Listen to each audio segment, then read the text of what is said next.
Hi, welcome back to Panda Reacts. I'm Sandra, and it's been a while.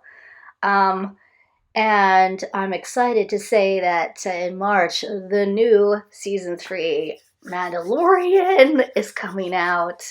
And so I decided that it's about time I looked at the trailer. I've avoided it at all costs just so I could react to it without having seen it before. So I have not seen the trailer. But last time we saw the Mandalorian and Grogu was in Boba Fett. So spoilers, if you have not seen Boba Fett, you need to go see it because you missed a whole whack of Mandalorian awesomeness. So I'm going to talk about it now. So in Boba Fett, well, last time in Mandalorian season 2, in a gut-wrenching episode was with Luke Skywalker, Mandalorian said goodbye to Grogu. And if you haven't seen my reaction to that, it is well worthwhile watching because I have quite the reaction to it. So please go watch that if you have not seen that. So we were like, I was left with questions. How are they going to do Mandalorian 3? No Grogu, what's going to happen? And then along came Boba Fett.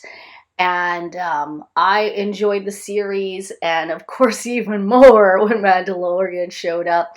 So we saw Mando he went looking for the rest of his people slash cult, and he found the armorer and oh, I forget. It's one of the Vizslas. I can't remember his first name. Anyway, shows up there, gets in a fight with Vizsla because, of course, the Darksaber belongs to that family. It was his ancestor that created it, Mandalorian Jedi.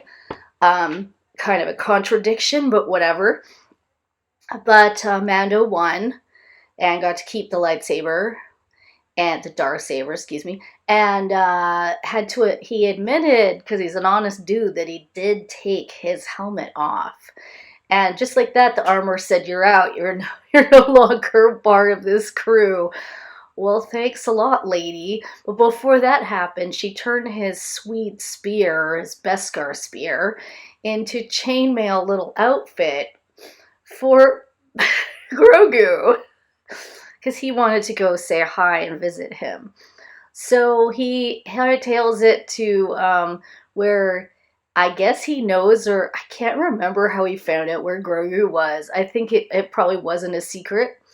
So he goes there, he has to wait a while. R2, jerks him around, and then Ahsoka shows up and she's like, "Are you doing this for him or for yourself? Like, what's going on here?" And I'm like, "Ahsoka, shut up! We want to see the baby." So meanwhile, while he's waiting, we get a little glimpse into Grogu's training and how that's going with Luke. And it's super cute and really awesome. And the way they did Luke was outstanding. There was some people who were like whining about the fact that, I don't know, the technology wasn't perfection when they de-aged, they deep-faked Luke in End of Mandalorian 2. But guess what? Who cares, man? It was Luke. Are you kidding me? I don't care if it was old. If Mark Hamill had to come out in a Black Jedi uniform looking like himself as he is today, I would have still lost my mind. Anyway, they de-aged him. They did some fancy stuff. You could not even tell. There was no shadow or weird stuff going on with Luke. So guess what? All those haters had to go and cry to someone else because Luke looked amazing. So there was lots of callbacks to Yoda. Ahsoka and Luke actually talk to each other, which was very interesting because, of course, she knew his father before he became Darth Vader and when he became Darth Vader. So lots of history with Ahsoka to share with Luke. Then at the end of that episode, Grogu was given the choice. He could either have Yoda's lightsaber and remain at the academy and be his first pupil, or take the chainmail gift from the Mandalorian and, scoot away and be with Mando. So of course we find out in the next episode when he shows up in the TIE fighter, in not the TIE fighter, the X-Wing. Whoops. He shows up at Pelly's in the X-Wing with R2. Pelly is excited because, of course, the baby's back. She has a little meal time with the baby, and then she finds Mando mid-battle and says, "Hey, look who's here." There's a little sweet reunion between Mando and the baby, and Mando sees he's wearing his little chainmail. It's super cute. And of course, Grogu shows off some of his sweet powers. He disables one of those giant robots whose name I don't know that was after Mando by pulling a bolt out of it. And he also puts the Rancor to sleep after an epic scene where Boba Fett rides the Rancor, and then Cat Bane shows up and takes the Rancor off, and the Rancor King Kongs it all over the place, and then tries to get Mando tries to calm it down, but tries to eat Mando. Doesn't work. Then the baby has a nap with the Rancor, and it's the cutest flippin' thing you've ever seen in your life. And then on top of that, we get an end scene where Mando now has the was it called a starfighter, or am I just like thinking 80s, the last starfighter? The basically the ship he had was the same one that Anakin gets into in Phantom Menace and like blows stuff up with. And so he has a little side compartment, which it's been kind of made for the baby. So Grogu sits in it and he's like tap, tap, tap, tap, tap, tap, because he wants to go faster, because he is an adrenaline junkie, as we know from his wee episodes and his barfing up blue cookie.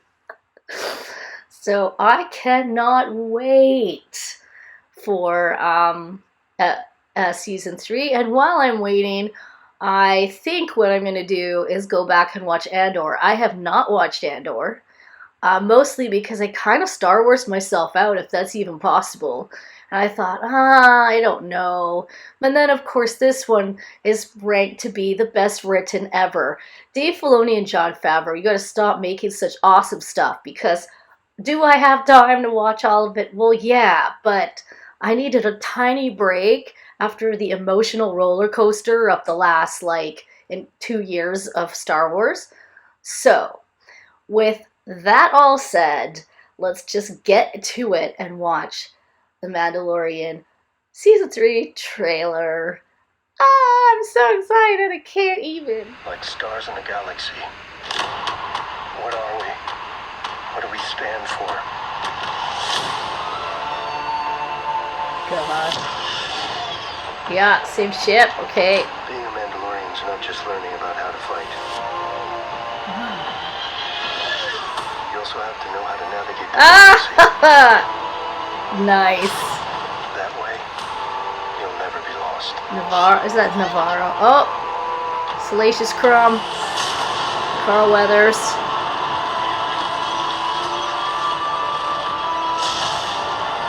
Find it interesting that Baby Yoda isn't sitting in his little bubble. He's sitting with Mando. I'm going to Mandalore so that I may be forgiven for my transgressions. Oh! You don't need to be forgiven for anything. Yes, Pelly. This is the way. There's something dangerous happening out there. And by the time it becomes big enough for you to act, it'll be too late. Oh my goodness. They've given him another part. Paul Son, hello, from Corner Gas. Not Corner Gas, he's from Kim's Convenience. Ooh. Was that a scene from Grogu's past? Hang on, kid. Yeah.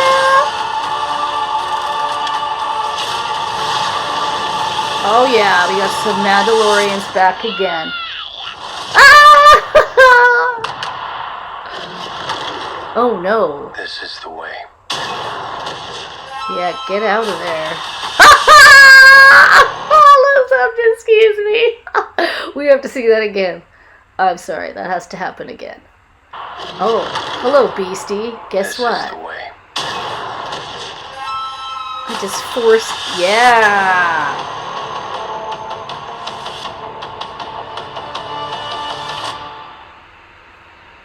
Dude. That was awesome. Alright, I'm back. What?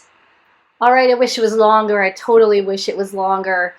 I paused it a few times to get some good looks and stuff. So, premise of the season seems to be that he's going back to Mandalore to atone for his sins that he thinks he's done because he took his helmet off and his transgressions from his religion. But we all know that he may find out that he's a part of a different kind of cult that happened on Mandalore. Looks like we're gonna see different factions of Mandalorians. Bo-Katan, but then I also saw a big one. Perhaps that's Vizsla. I don't know. I think he might have been even bigger than that. Back to Mandalore. There seemed to be an old helmet, like a frozen or, messed up helmet. That could have been his, but I think it was like to show how long Mandalore's been kind of under its post-apocalypse kind of regrowth. It is awesome to see Mando back with the baby. I love that they've added Peli back. I see the Armorer still in it. That's great. We're obviously going to get Bo-Katan back. We've got Carl Weathers, who is also going to direct. So it's good. He's back on Navarro. That's great. Seen some Navarro action. Whether he's just there to, get a few things. Will we see Boba Fett? I don't know. But we definitely saw the baby handling his own business. He did not need Mando to come and save him from that mountain monster Yeti thing. He basically used the Force to get rid of it. Now, that is going to be a combination with Mando's awesome fighting skills. This is going to be amazing. All the stuff that they can do. I mean, Mando could pretty much, we saw him single-handedly rescue the baby in one arm and shoot his way out with the other against all the stormtroopers. So basically, Mando can handle it all. So I'm so excited. I am going to, like I said, go back and watch Andor. And the thing is, a lot of people remember Rogue One really well, and I don't. I think I may have seen it once, but my memory of Rogue One is very limited in opposition to my memory of the Star Wars universe itself. Rogue One isn't one that I'm very I remember too well, so it might be that I need to watch it either before or after Andor. We did see in that preview the little guy that showed up in one of the sequels.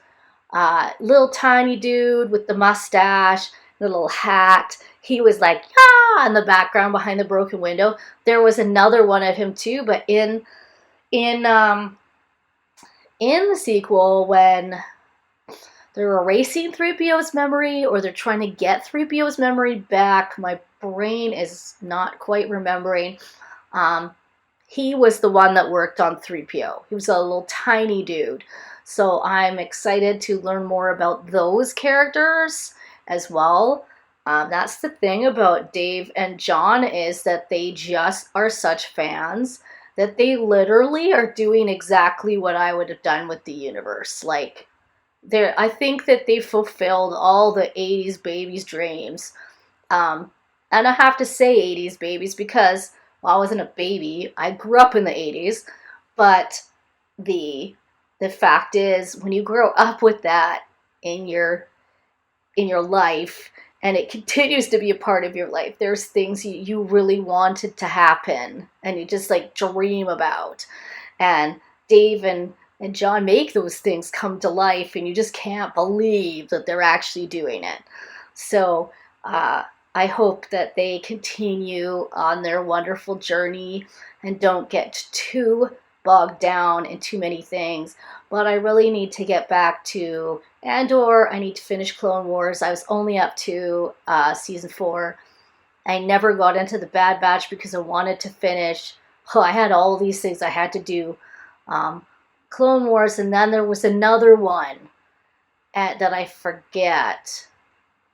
And then Bad Batch. So maybe you can remind me of what those are. Anyway, I hope you'll join me and Ken, who's not here today, for Mandalorian Season 3. Check out my reaction to last season, because I did Season 2 but not Season 1.